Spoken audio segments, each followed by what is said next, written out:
Hello students, welcome back to Magnet Brains Hindi medium. मैं लाली वर्मा एक बार फिर आपका स्वागत करती हूं मैग्नेट ब्रेन्स के हिंदी मीडियम चैनल पर, और साथ ही साथ आशा भी करती हूं कि आप स्वस्थ होंगे, खुश होंगे, प्रसन्नतापूर्वक अपने सभी कार्यों को कर रहे होंगे, अपना ध्यान भी रख रहे होंगे, क्योंकि ये बात कभी नहीं भूलना है कि स्वस्थ शरीर में ही स्वस्थ मस्तिष्क का वास होता है। तभी जाकर हम अपने कार्यों को सुचारू रूप से कर पाते हैं और उनका परिणाम भी एकदम सही मिलता है। ठीक है, आप आ गए हैं मैग्नेट ब्रेन्स पर, जो कि एक, जी हाँ, भारत का नंबर 1 प्लेटफॉर्म जो आप सभी होनहार स्टूडेंट्स के लिए एकदम फ्री एजुकेशन प्रोवाइड करता है। ना केवल आपकी कक्षा के वीडियोस या विषय से संबंधित वीडियोस, बल्कि सभी प्रतियोगी परीक्षाओं से संबंधित वीडियोस भी यहां पर दिए जाते हैं, प्रोवाइड किए जाते हैं एकदम फ्री। तो हमेशा बने रहिएगा हमारे साथ और हमारा एकदम बॉन्ड जो है वो मजबूत होता जाए। चलिए चलते हैं कि आज हम क्या करने वाले हैं इस वीडियो में। प्रीवियस वीडियो में हमने पार्ट 6, अब कहां दूसरे के दुख से दुखी होने वाले, लेखक हैं निदा फाजली जी, इसके एनसीईआरटी समाधान किए हैं। उससे पहले जो वीडियो आया उसमें हमने पाठ का सार सुना, समझा, पढ़ा, है ना। अब आपको एक कॉन्सेप्ट तो एकदम क्लियर है कि अब कहां दूसरे के दुख से दुखी होने वाले। तो लेखक इस शीर्षक के माध्यम से या इस कथन के माध्यम से क्या कहना चाहते हैं हमसे, समझ आया कि लोगों की भावनाओं में आ गया है एकदम नकारात्मक परिवर्तन। नकारात्मक मतलब समझते हैं, नेगेटिव। क्यों नकारात्मक परिवर्तन? क्योंकि कहीं ना कहीं व्यक्ति सीमित हो चुका है सिर्फ और सिर्फ खुद तक, और जहां बात सिर्फ खुद या खुद किया जाती है, सेल्फिशनेस किया जाती है, अर्थात स्वार्थ किया जाती है, तो वहां किसी के बारे में वो कुछ नहीं सोचता। मनुष्य मनुष्य के बारे में नहीं सोचता है तो फिर पशु, पक्षी, अन्य जीव जंतुओं के बारे में भला कैसे सोचेगा। तो यहाँ इस पाठ में हमने ये भी देखा कि कितने कितने उदाहरणों के माध्यम से लेखक ने हमें समझाने का प्रयास किया है। कि पहले के उदाहरण दिए, शेख अयाज का उदाहरण दिया उन्होंने, अपने घर का ही उदाहरण दिया, अपनी माँ का उदाहरण दिया, फिर जैसे जैसे जनरेशन चेंज होती गई, पीढ़ियां बढ़ती गई, उन्होंने फिर अपनी पत्नी का और अपने घर का ही उदाहरण दिया कि समय परिवर्तनशील है और परिवर्तनशील होते होते क्या से क्या हो जाता है। जो जंगल है वहां पर हम देखते हैं कि अचानक बड़ी बड़ी इमारतें खड़ी हो गई। कहाँ गए जंगल? क्या गायब हो गए एकाएक? नहीं, मनुष्यों ने अपने पांवों को इतना पसार लिया, अपने आप का इतना विस्तार कर लिया और प्रकृति को संकुचित कर दिया, उसको उसकी ही जगह से या उसके ही घर से बेदखल कर दिया। समुद्र के क्रोध की बात की गई है कि समुद्र को क्रोध कब आता है। क्या समुद्र को कभी गुस्सा होते हुए देखा है? बिल्कुल। अब हम कह सकते हैं कि जी हां, जब समुद्र या कोई भी, जब प्रकृति अपने विकराल रूप में आ जाती है तो फिर वो किस तरह से हम सबको कठपुतलियों की भांति या कागज की भांति हवा में उड़ा ले जाती है, या समुद्री जब लहरें उठती हैं, तूफान या बाढ़ आ जाती है, तो कब कौन कहां गया किसी का कुछ पता नहीं चलता। इसलिए प्रकृति के साथ मित्रवत व्यवहार बनाना है ताकि हम और प्रकृति साथ साथ मिलकर अपने जीवन को भरपूर आनंद के साथ व्यतीत कर सकें। आज उसी चैप्टर के हम करने वाले हैं बहुविकल्पीय प्रश्न, मल्टीपल चॉइस क्वेश्चंस। तो यहां पर आपको और अधिक कंसंट्रेशन के साथ वीडियो देखना होगा, समझना होगा। और अधिक क्यों? क्योंकि अब बात आ गई है 4 विकल्पों की। इससे पहले हमने एनसीईआरटी सॉल्यूशंस किए, उसमें हमने प्रश्न पढ़ा, प्रश्न समझा, उत्तर आ गया, ठीक है। हम जो लिखेंगे वो सही होगा यदि हमने पाठ को समझा है, और पाठ को हमने समझा है मतलब हमने सही लिख दिया है। अब आती है जब विकल्पों की बात, तो यहां अक्कड़ बक्कड़ बम्बे बो 80 90 पूरे 100 नहीं, ऐसा नहीं करना है, क्योंकि ये तो गड़बड़ हो सकता है, तुक्का सही नहीं लगता है। यहां पर बात होती है कि किस तरह से हम जिस भी विषय से संबंधित या जिस भी कॉन्सेप्ट जो भी हमारा क्लियर होता है उससे रिलेटेड या उससे संबंधित हमारे समक्ष विकल्प आ गए, तो हम बिल्कुल जितना समय दिया है ना उससे पहले हम अपना विकल्प चयन कर लेते हैं, सिलेक्ट कर लेते हैं और टिक लगा देते हैं और हमें अंक प्राप्त हो जाते हैं। लेकिन वहीं जब हम सोचते हैं क्या ये होगा, वो होगा, क्या पता क्या होगा, चलो लगा देते हैं, तो ऐसे सही नहीं जाता है। इसलिए आपको चौकन्ना होकर बैठना है ताकि चारों विकल्पों के अर्थ आपको पता हो और सही उसका विकल्प चुन सके। आइए मेरे साथ शुरू करते हैं बहुविकल्पीय प्रश्न। उत्तर देना है आपको। प्रकृति मनुष्य को कब दंडित करती है, कब पनिशमेंट दे देती है प्रकृति मनुष्य को? जब वह प्रकृति से अधिक छेड़छाड़ करता है, जब वह समुद्र को छेड़ता है, जब वह इमारत बनाता है, या इनमें से कोई नहीं। जब वह प्रकृति के साथ अत्यधिक छेड़छाड़ करता है और प्रकृति में ही सब कुछ शामिल है, समुद्र भी प्रकृति में शामिल है ना? ठीक है, देखते हैं कि यही सही होना चाहिए। बिल्कुल सही। अगला प्रश्न, पशु पक्षी कहाँ मंडराते रहते हैं? बस्तियों के आसपास, पहाड़ों पर, जंगलों में या कहीं नहीं? अब वर्तमान की हम बात करते हैं कि पशु और पक्षी कहाँ मंडराते रहते हैं। आखिर वे जाएं तो जाएं कहाँ? उनके जंगलों को हमने नष्ट कर दिया, उनके घोंसलों को हमने मिटा दिया, उनके घरों को हमने तहस नहस कर दिया, उनके डेरों को हमने उजाड़ दिया। अब वो कहाँ जाएंगे? बस्तियों के आसपास या फिर पहाड़ों पर, जंगलों में या कहीं भी नहीं? बस्तियों के आसपास। ठीक है, ओके, वेरी गुड।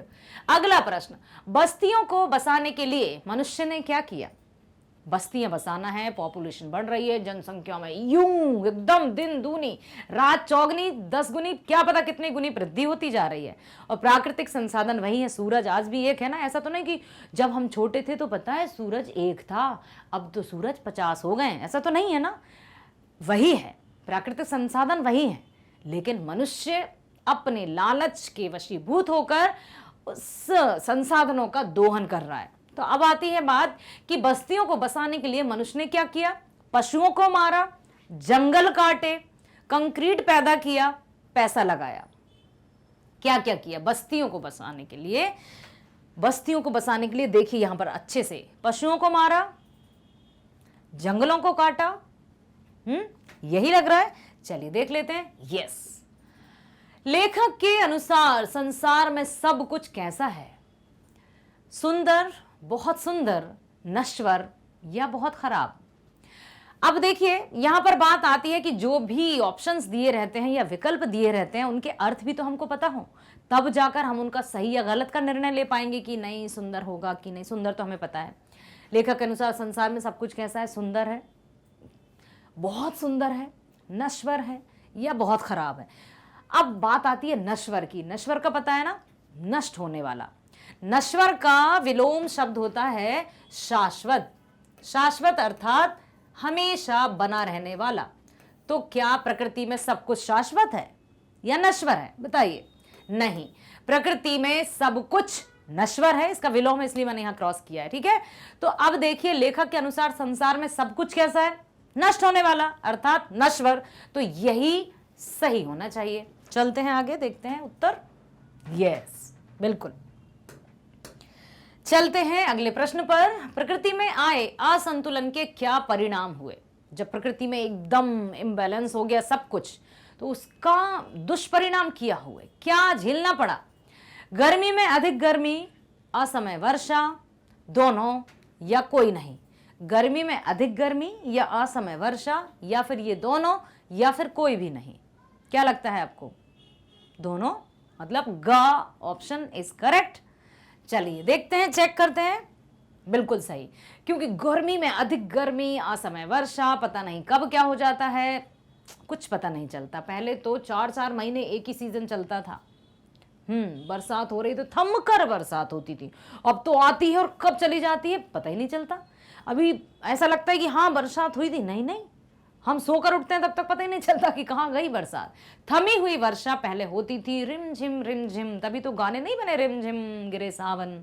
बहुत सारे ऐसे गीत हैं, संगीत हैं जो कि प्रकृति को परिभाषित करते हैं, क्योंकि प्रकृति उसी तरह से थी तब और संतुलित था सब कुछ, और अब असंतुलित हो गया। तो ये दोनों सही हैं।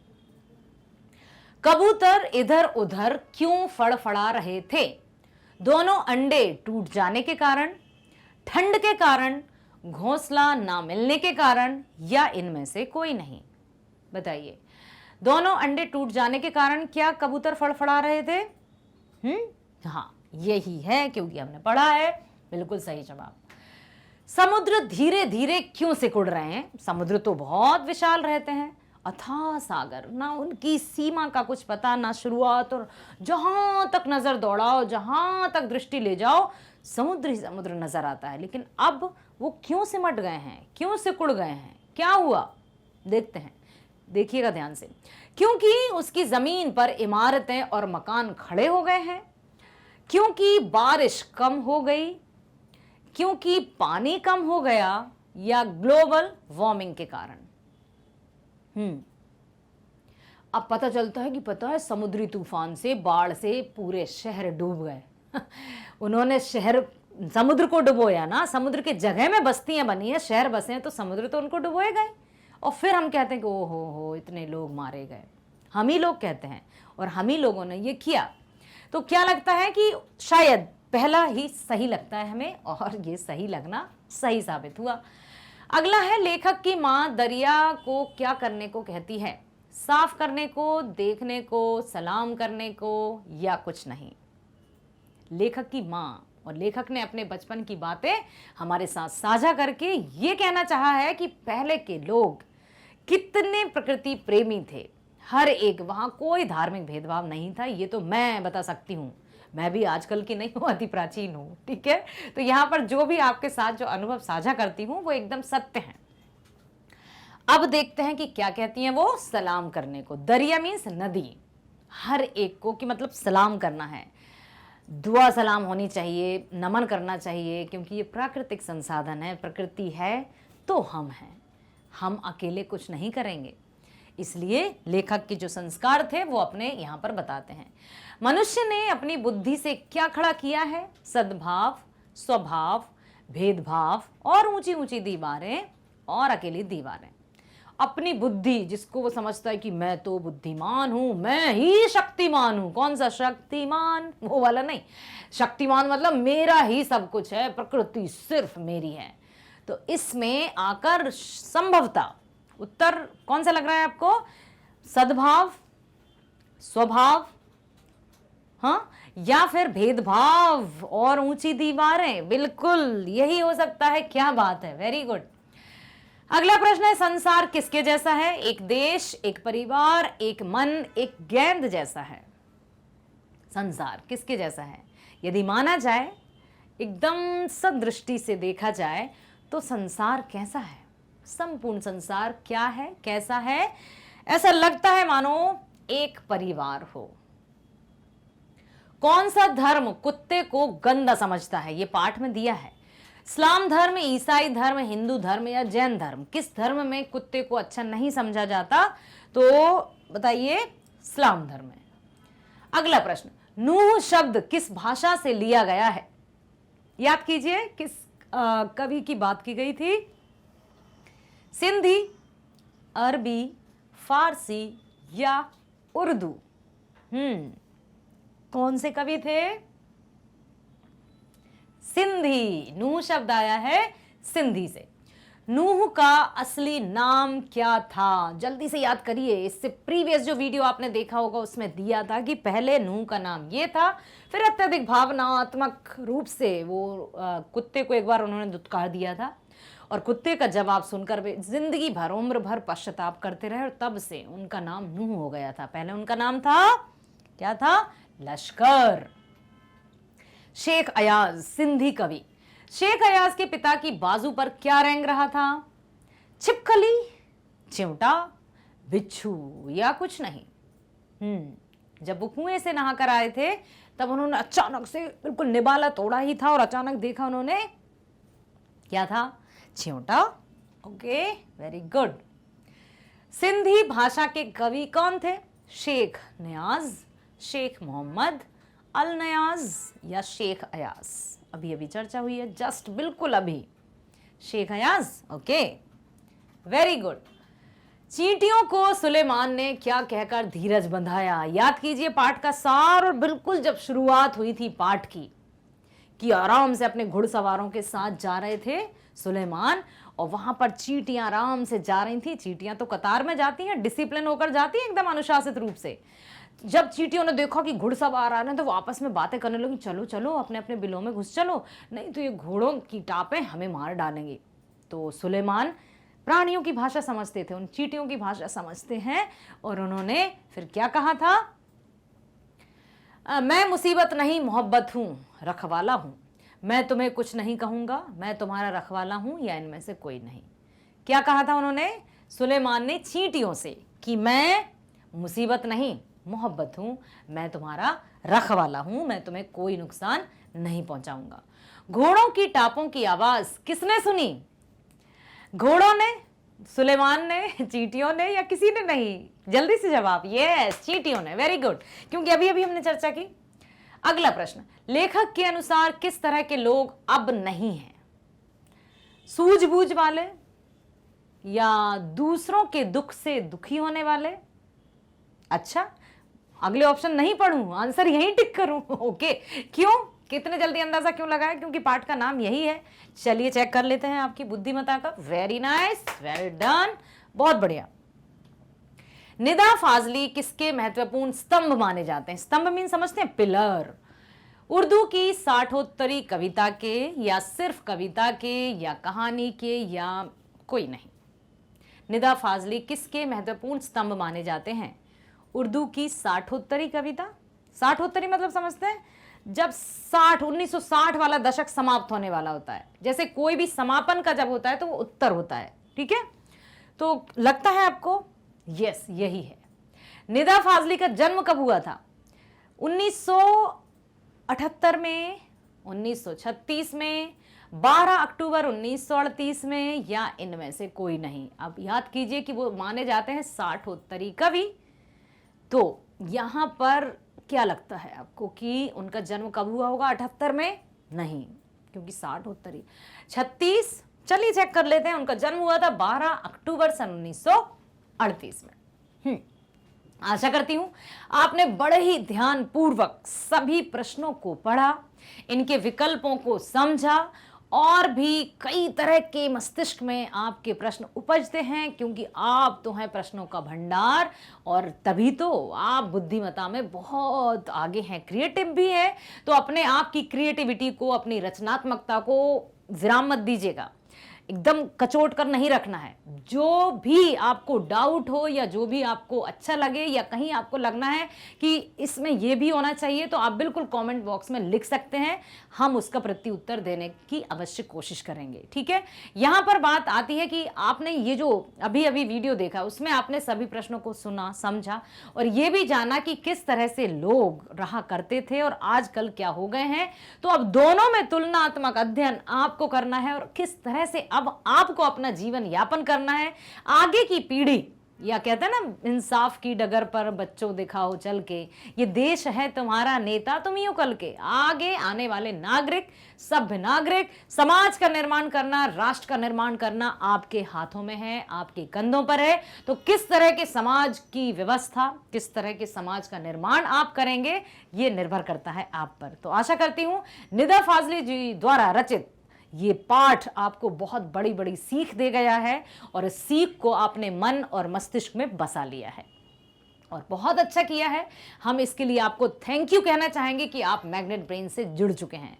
एक ये ऐसा प्लेटफॉर्म है जो भारत का नंबर 1 प्लेटफॉर्म है, जो आप जैसे होनहार स्टूडेंट्स के लिए 100% फ्री एजुकेशन देता है।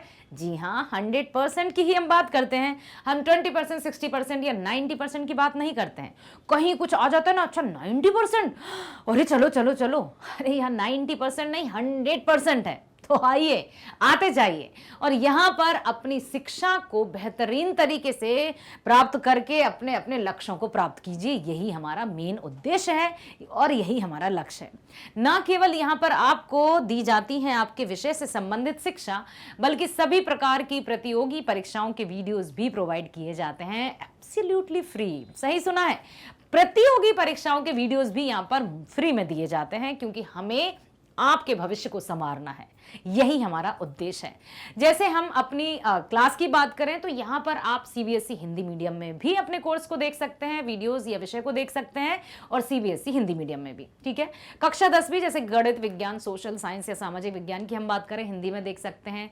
आगे 11वीं 12वीं के वीडियोज भी आप रसायन विज्ञान, जिसको हम केमिस्ट्री कहते हैं, या भौतिक विज्ञान, इनको, ये सब के वीडियो हम आराम से देख सकते हैं यहाँ पर फ्री में, ठीक है। तो जिस भी वीडियो पर आपको जाना है, जस्ट आप उस पर क्लिक करेंगे, क्लिक करते ही आप प्लेलिस्ट पर जाएंगे तो उसकी संपूर्ण जानकारी मिल जाएगी। जैसे आप हिंदी जाना चाहते हैं, ठीक है, तो क्लास 10th हिंदी आपने क्लिक किया, गए, आप वहां पर जाते हैं और वहां देखेंगे प्लेलिस्ट पर, तो प्लेलिस्ट पर सब कुछ कैटेगराइज्ड है, बहुत अच्छे से सिस्टमैटिक तरीके से श्रेणीबद्ध किया गया है क्रम अनुसार, ताकि आपको किसी भी प्रकार की असुविधा का सामना ना करना पड़े, क्योंकि आपकी सुविधा ही हमारा उद्देश्य है।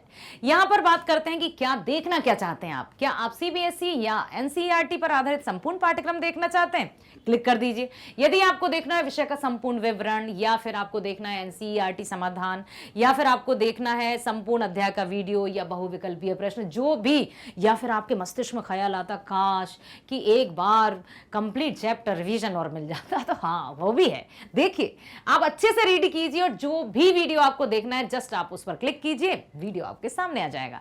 जैसे देखिए मैं बताती हूं, आपको पाठ्यक्रम देखना है तो पाठ्यक्रम पर हम क्लिक करेंगे और सामने आ जाएगा पाठ्यक्रम का वीडियो कि कक्षा 10वीं में आपकी पाठ्य पुस्तकें कौन सी हैं, कितने चैप्टर्स हैं, कौन कौन इसके कवि हैं इसमें शामिल हैं, कौन लेखक हैं, कितने काव्य खंड हैं, कितने गद्य खंड हैं, सारे प्रश्नों का जवाब यहां पर आपको मिल जाएगा। ध्यानपूर्वक इस वीडियो को देखना है और आपको पता चल जाएगा कि आपकी क्लास 10th कोर्स ए की हम बात करें तो क्षितिज और कृतिका भाग 2, क्योंकि भाग 1 आपने 9th में पढ़ा है। कोर्स बी की हम बात करें तो स्पर्श और संचयन भाग 2 से 9th में हमने भाग 1 पढ़ लिया था, ठीक है, भाग 1 पढ़ लिया था। इस वीडियो के दौरान आप देखेंगे कि काव्य खंड में कितने चैप्टर्स शामिल हैं, गद्य खंड में कितने चैप्टर शामिल हैं, कौन इसके लेखक हैं, कौन लेखिका या कवि या कवयित्री शामिल हैं, कृतिका या संचयन की हम बात करें तो इसमें किस प्रकार की कहानियां होंगी, क्योंकि बड़ा अच्छा लगता है इनकी कहानियां सुनकर, तो उसी प्रकार का क्यों। अब आप सोचिए, इस वीडियो में सिर्फ और सिर्फ पाठ्यक्रम के वीडियो में भी आप जान पाएंगे कि किस पाठ में आप क्या पढ़ने वाले हैं। सही सुना आपने, यहां पर हर एक टाइटल, हर एक शीर्षक का तो थोड़ा सा डिस्क्रिप्शन भी दिया है, ताकि आपको पता चल जाए पाठ्यक्रम का वीडियो देखते ही कि आप इस पाठ में क्या पढ़ने वाले हैं। ठीक है, जब आप ये वीडियो देखेंगे तो आपको सब कुछ क्रिस्टल क्लियर हो जाएगा। और इसके बाद भी मैं कहती हूं कि यदि आपको कुछ भी समझ में ना आए तो निसंकोच कमेंट बॉक्स में लिखिएगा, हम उसका उत्तर अवश्य देंगे। वीडियो पसंद आया है तो लाइक करना है, सब्सक्राइब करना है, शेयर करना नहीं भूलना है, क्योंकि मैग्नेट ब्रेन्स आप जैसे होनहार स्टूडेंट्स के लेकर आया है कक्षा 6वीं से 12वीं तक की ऑनलाइन एजुकेशन एकदम फ्री। बने रहिए हमारे साथ, मिलते हैं नेक्स्ट वीडियो में। स्वस्थ रहिए, खुश रहिए, बाय बाय, थैंक यू।